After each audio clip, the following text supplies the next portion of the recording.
Hello, selamat petang. Ashraf Kementerian Perdagangan.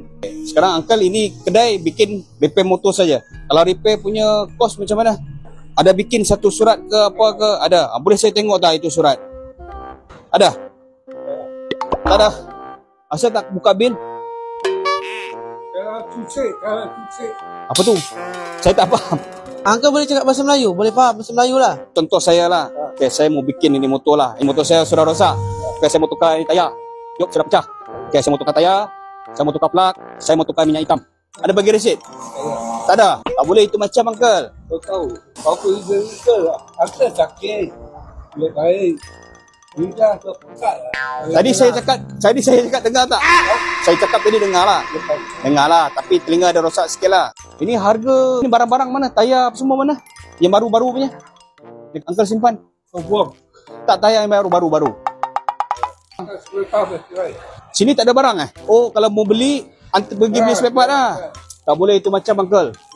You bikin ini kedai motor, apa barang yang orang repair, you kena tulis. Itu orang mesti mau setuju dengan Uncle. Okay, saya mau tukar tayar, saya mau buka plug. Okay, saya mau buka, apa tu?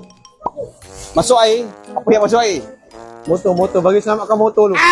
Apa barang dia tukar, Uncle kena bagi tahu dia. Kalau dia setuju mau buat, buka satu surat, baru Uncle buat. Kami semua datang ni sebabkan tanggungjawab terhadap tugas. Kerja kita orang datang untuk cek supaya pengguna tak tertipu. Uncle, sini saya sini. Uncle punya kedai ni ada buat something yang sangat menyentuh hati kami. Yang ni tak faham. Kedai Uncle sebelum ni ada datang customer. Customer OKU Uncle. Motor 5 hari tak boleh pakai. Sampai pun tak baik-baik.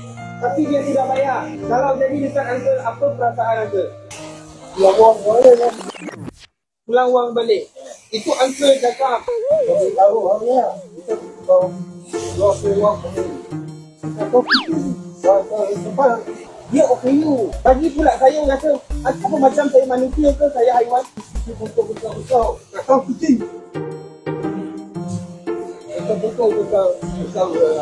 Tapi sekarang ni, isu dia, Uncle cakap Uncle dah bikin dengan orang tu. Tapi Uncle tak buat. Tapi wang Uncle ambil.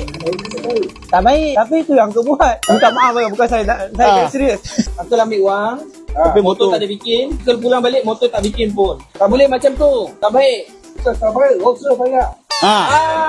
Tahu dosa. Akhirnya sampai juga. Kami mau satu tulis kita tahu. Tak tahu tulis. Kalau kira-kira macam mana? Nak tahu lah. Kira tahu. Uncle. Saya dah cuma serius lah ni, Uncle. Oh, kira tak tahu. Kira tahu. Saya pun terbalik lah. Ni Uncle, tak ada lesen lah? Bukan. Baik. Aku mau jaga benda Jangan bagi ni, bagi lesen. Waktu COVID pakai ni lah. Sekarang tak pakai lagi. So, jangan buat dosa. Yang mana kita ambil tindakan ni, jadikan pengajaran. Ya, Uncle? Jumpa lagi, Uncle.